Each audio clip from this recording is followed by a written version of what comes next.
फिर दिन हुआ पुरानी रात का, करे सो शुक्र हम खुदा की जात का, खुदा की जात का, नया फिर दिन हुआ।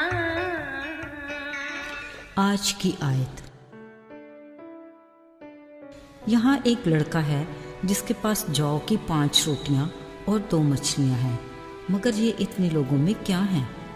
यूहन्ना 6 बाब 9वीं आयत। अजीजों, घड़ी की टिक टिक करती आवाज़ बेमानी नहीं, ये हमें गुजरते वक्त का एहसास दिलाती है। याद रहे, वक्त किसी के ताबे नहीं, बल्कि हमें उसके साथ चलना है। वक्त जो गुजर गया कभी वापस नहीं आता, इसलिए कामयाब नताइज के लिए हमें वक्त की अहमियत का भरपूर एहसास होना चाहिए।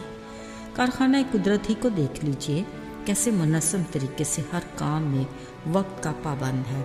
अगर हम भी अपनी ज़िंदगी के हर काम को वक्त पर करने का पाबंद बनाएं, तो यकीनन हम भी एक मुनज़्ज़म ज़िंदगी गुजार सकते हैं, जिसमें पछतावे और हमारी किसी हसरत की गुंजाइश नहीं। अजीज़ों, यीशु मसीह एक ख़ास ठहराए वक्त पर हमारी दुनिया में आए।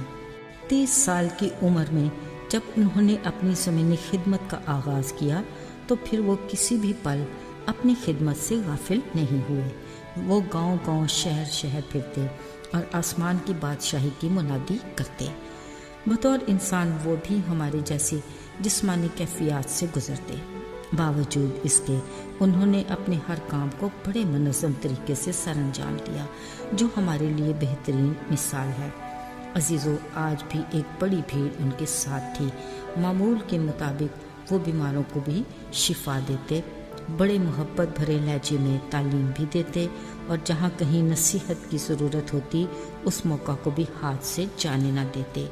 यही वजह थी कि उनकी भीड़ में हर तरह के और हर उम्र के लोग शामिल होते, यहाँ तक कि बच्चे भी थकन थकावट महसूस किए बगैर कई कई घंटे अपनी माँओं के हमरा इसी भीड़ में शामिल रहते। आज जब यीशु अपनी तालीम का सिलसिला ख़त्म कर चुके, उन्हें भीड़ पर तरस आया। शागिर्दों से बोले, इन्हें कुछ खाने को दो। शागिर्दों को अपने उस्ताद यीशु की अनहोनी सी बात पे बड़ी हैरानी हुई। घबरा कर बोले, इतने सारे लोगों के लिए खाना कहाँ से आएगा? 200 दिनार की रोटियां भी कम होंगी। ये शागिर्दों के लिए बड़ी मायूस कुन कैफियत थी, मगर ज़मानों और वक्तों पर इख्तियार रखने वाला जानता था कि उसे क्या करना है। फिर इन्हीं से एक शागिर्द ने आकर बताया कि यहाँ एक छोटे लड़के के पास जौ की 5 रोटियां और 2 मछलियां हैं। यीशु ने कहा, इन लोगों को घास पर बिठा दो। यीशु के तकरीबन 5000 मेहमान, जिनमें औरतें और बच्चे शामिल नहीं किए गए थे, और सिर्फ जौ की 5 रोटियां और 2 मछलियां। खैर, यीशु ने वो रोटियां ली और शुक्र करके बांट दी, और मछलियों से जिस कदर चाहते थे बांट दिया। जब खाकर सब सेर हो गए, तो बचे हुए टुकड़ों की 12 टोकरियां भर गईं। अजीजों, जहाँ कादर मुतलक यीशु हो और वहाँ मुआज़ा न हो, ये कैसे मुमकिन है?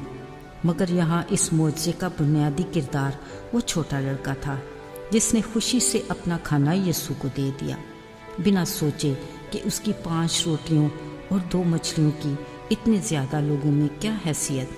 मगर कहीं तो उसके ईमान की मजबूती दिखाई देती है। इसी सबब से वो बहुत सौ के लिए बरकत का वसीला बना। मगर अफसोस, यहाँ कई बार शागिर्दों की कम इत्कादी देखने में आई।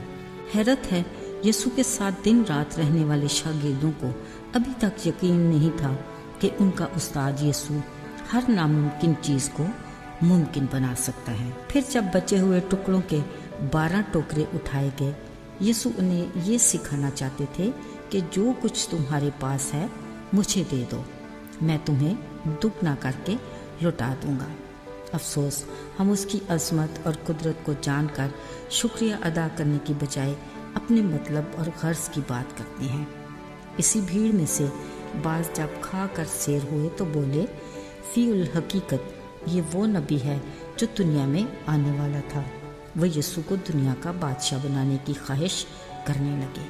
ان کے گمان میں بھی نہیں تھا کہ یسوع کا دنیا میں آنے کا مقصد صرف جسمانی نہیں بلکہ روحانی بھوک پیاس مٹانا تھی۔ عزیزو، وہی قادر مطلق آج اور کل بلکہ ابد تک یکساں خدا ہے۔ وہ آج ہمیں بھی وہی برکت دینا چاہتا ہے۔ وہ ہمیں کہتا ہے، جو بھی اور جتنا بھی تمہارے ہاتھ میں ہے مجھے دے کر دیکھو، میں تمہیں دگنی برکت کے ساتھ واپس دینے کی قدرت رکھتا ہوں، فقط ایمان رکھو۔ آئیے دعا کریں۔ آئے آسمانی باپ، ہم تیرے پیار کے لیے شکر گزار ہیں۔ ہمیں توفیق دے کہ ہم اپنا سب کچھ، اپنا کام کاروبار، روٹی پانی کے وسائل ایمان کے ساتھ تیرے سپرد کریں، تاکہ ہم تیری طرف سے دگنی برکت کے حقدار ٹھہریں۔ شکر گزاری کے ساتھ مانگا ہے اور ایمان سے پاتے ہیں، یسوع کے نام سے، آمین۔